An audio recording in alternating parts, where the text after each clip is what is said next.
Dört Arkadaş. BookBox tarafından yeniden anlatılmıştır.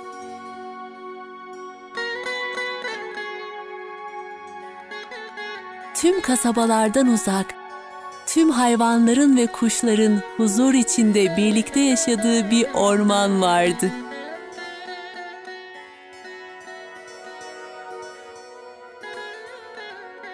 Bu orman ayrılmaz dört arkadaşın eviydi.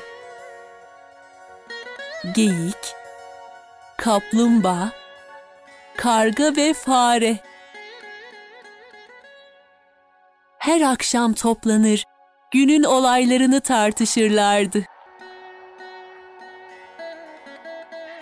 Fakat bir gün geyik çok korkmuştu.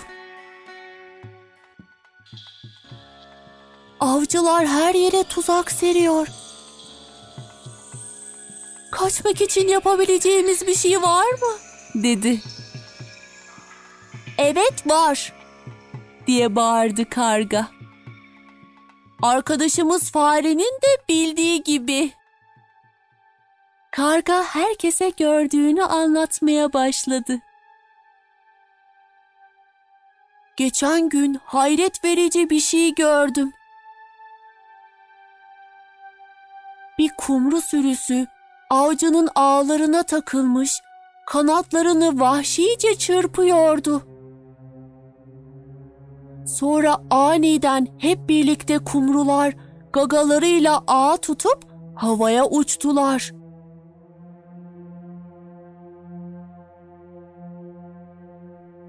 Peki nereye gittiler? Doğruca arkadaşımız fareye. Keskin dişleriyle ağı parçaladı.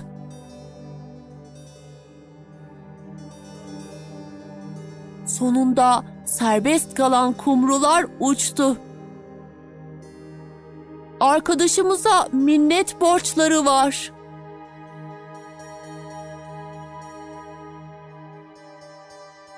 Hikaye bittikten sonra diğer üç arkadaşı ormanın meyve, çalı ve yaprakları kemirirken geyik su aramaya gitti.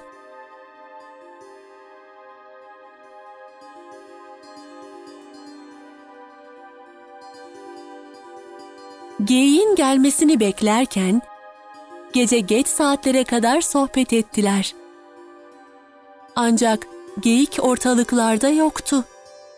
Bunun üzerine arkadaşları kaygılanmaya başladılar. Şafak vakti diğerleri geyiği çağırırken karga onu aramak için her tarafı uçarak dolaştı.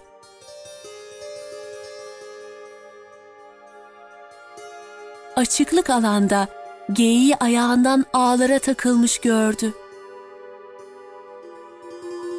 "Endişelenme," dedi ona sakince. "Bir şeyler düşüneceğiz."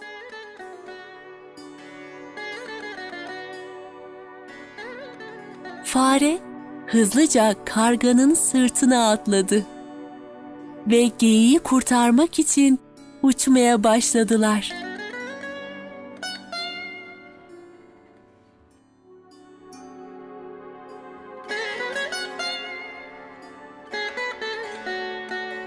Fare zaman kaybetmeden ağları kemirmeye başladı.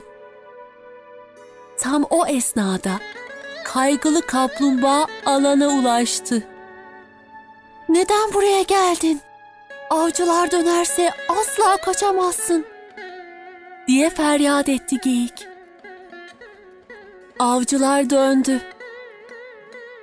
Ayak seslerini duydular ve hemen kaçtılar. Ama kaplumbağa çok yavaştı. Avcı onu kaldırdı ve bir çubuğa bağladı. "Hayır, olamaz. Benim yüzümden zavallı kaplumbağanın başı dertte," dedi geyik. Aniden sıçradı ve patikanın yanındaki gölete koştu. Karga onu gagalarken geyik de hiç kımıldamadan yere yattı. Avcı kaplumbağayı bırakıp geyiği kaldırdığında Fare çabucak ipleri kesip kaplumbağayı serbest bıraktı. Kaplumbağa suya girdiğinde geyik ok gibi fırladı ve karga da hemen uçtu.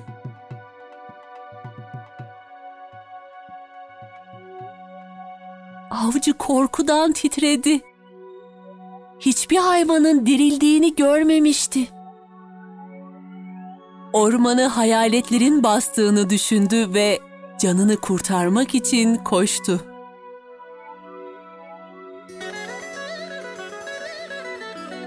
Dört arkadaş eve döndü ve yeniden birlikte oldukları için mutlu oldular.